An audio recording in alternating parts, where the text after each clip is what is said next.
Coach Oates and Christian just said kind of after the game, you talked about how everything you guys want to accomplish is still in front of you. Is that kind of the message after the game for you?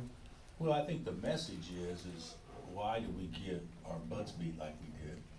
And I think that there's a lot of things you can say we didn't do. There's more things you can say they did. They were great. I mean, they were terrific tonight. I don't know if they had a weakness in their game tonight. Transition, first shot defense, rebounding, shared the ball, took care of it, shot it well, got to the free throw line. I mean, they did a lot of good things that we didn't do at all. But you know, I don't think our guys. I thought they tried. I don't think we competed very well. And there's a difference between try hard and compete. And but we certainly, you know, I thought after the game got away from us, you know, we rolled the dice and tried to play triangle too. And I'll be honest with you, I didn't think anticipate Keon going for 27. He was great. Sabir handled the ball, got it exactly where it needed to go. When we did get stops, we couldn't rebound the ball. You know, we've been living on the razor's edge, you know, the last couple of weeks, and I don't want to say it caught up to us tonight, but a much better team tonight, you know, put it on us pretty good.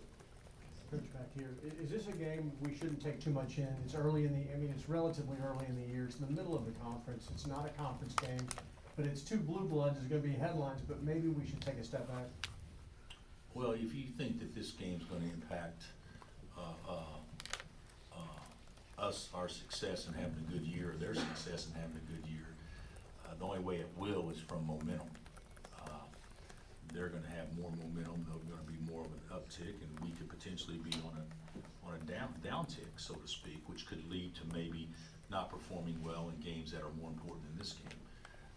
I said this all along, and I actually mean it. You know, we've been involved in this SEC challenge for a while. It seems like every year we're playing, you know, arguably one of the best two teams in the SEC, and we certainly did that tonight. But that's a team that we played tonight that could win it all. You know, they played Auburn at Auburn, and those of you that followed Kentucky the other day, they were better than Auburn for a vast majority of the game. The score just didn't really indicate it. Yeah, this game will not have any impact on the success of our season, but it could have impact on the immediate future if we don't correct some things real soon. Ochai talked about just struggling to get going. What did you see them do to him, and why he had a hard time? That's not fair to Oach. I don't look at it like that. You know, it's like a putter that you know, a guy has 27 putts around for 6 rounds, and he has 33 one day, and you say, oh God, what's wrong with him? No, what was wrong with him? The difference was he was so good for so long, and then the law of averages kind of just prevails. I don't think that had much to do with anything. The way that you determine if you play well or not is when the ball doesn't go in the hole. And our team collectively, you know, it'd be nice to get Oach going, but guys, they were scoring every possession. You know, him not scoring or him going 1 for 6.5, that didn't have anything to do with him scoring every possession. And that's when you really got to bow your neck, and you got to be tougher and compete a little harder and those sorts of things, and we didn't do it. I think they did a good job on Oach. Don't get me wrong. They faced guard him. They didn't help. They did a good job on him. But when somebody else does that, you're playing 4-on-4 behind that too. And so we had some other. I would be more concerned about other players not being able to take advantage of some situations, or us not putting them in situations, take advantage of situations. Coach, why do you think it took the offense so long to get rolling tonight? It never got rolling. I agree with you. It took us two plus hours, and it's still not rolling. So, but a lot of that is, you know, we never got to the free throw line. You know, free throws were very lopsided, but that's not because they were bad calls. That's because they were the most aggressive team. The most aggressive team always shoots the most free throws. So, I think that, you know, it wasn't the offense. I mean, I've got to watch the tape. Offense may not have been good, but our offense ain't going to look good all the time. I mean, we gave up 51 points at home at halftime. There's been numerous games we scored 31 points in a half. and been okay. It's when you don't play well, you have to make the other team play poorly, and we didn't do that. Also in the first half, how many shots did we miss inside of 3 feet? I mean, good gracious. You know, they challenged and all that stuff, but you know, this is what I told our guys this. I mean, they're really good defensively. Cal's teams are always good defensively. But I said, you know what? They don't really have shot blockers. They blocked 0 shots, and still yet they made us miss every shot inside of 4 feet. It was like our mind was like, you know, we anticipated something that didn't really happen. Hopefully, we'll handle situations like that better in the future. Go ahead, Jordan. Hey, Bill, you've mentioned, I think at least a couple times in the last week, that after this it doesn't get any easier with the teams you have lined up. What do these next couple days look like for you all as you try to not lose too much momentum with this loss and, you know, keep going? Well, we're going to forget about this one.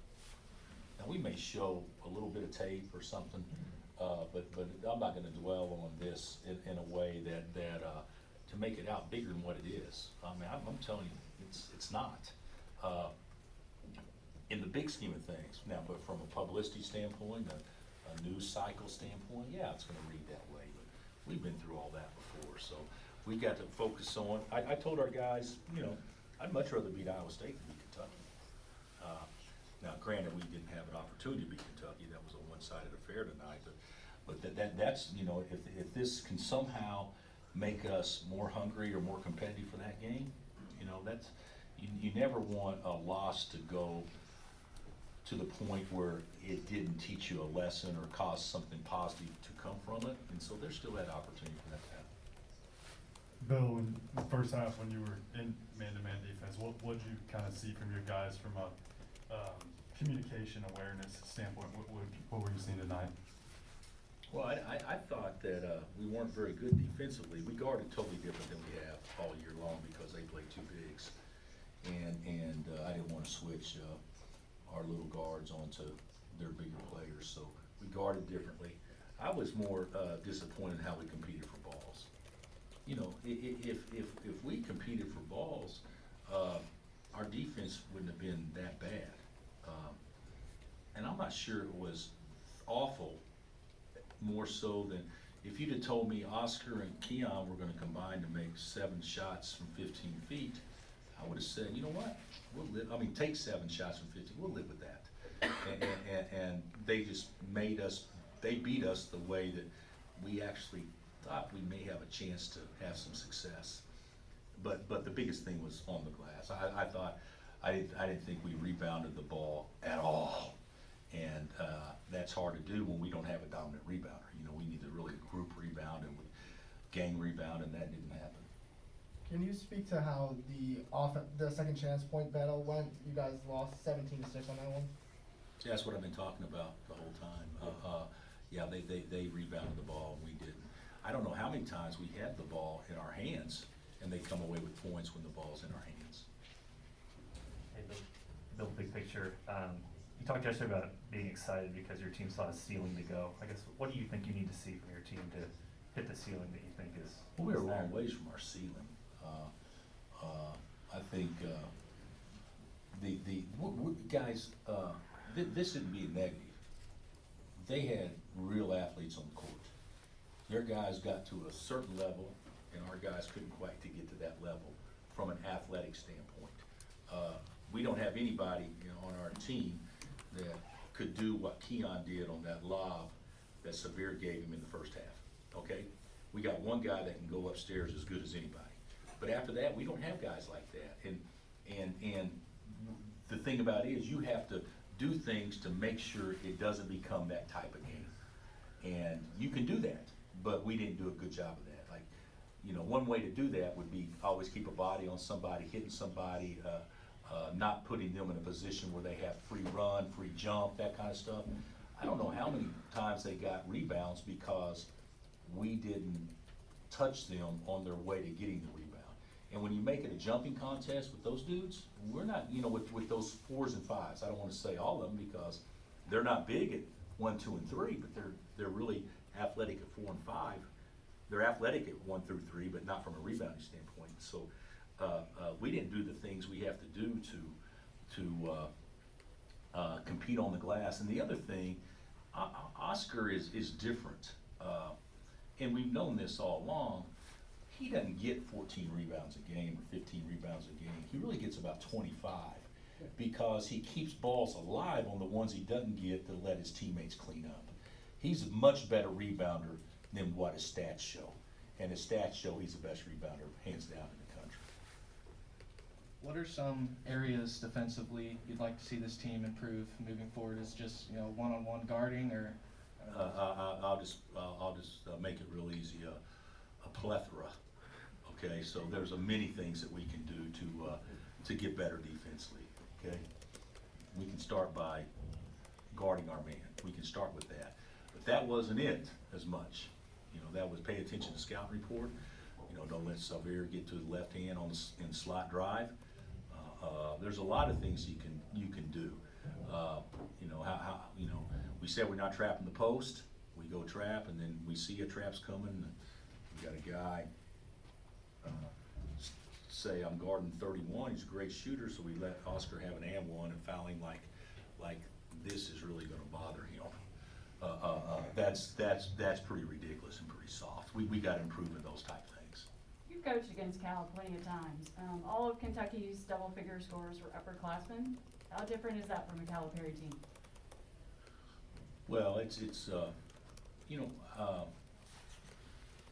what Ty didn't have 10, so I don't know. Ty, what did Ty only had 2, I guess. They're all double-figure score, but the best player in the first half, no question, was one of the guys that didn't have a double-figure scoring, and he's a 4th-year junior. So, yeah, it makes a big difference. The portal is going to be different for schools because when you don't have the portal and kids have to set out, one and dones now are going to be replaced with one and dones. Now with the portal, whatever you have as a team, you can go you can go pick up somebody that doesn't put so much pressure on those so-called one and dones. And you know, he's had so many talented guys and so many one-year guys. But you know, a 21-year-old competing against an 18-year-old, if talent is comparable, experience will prevail. Talent isn't always comparable, but in this case now, the talent is comparable. I mean, they would have never had Oscar in the past,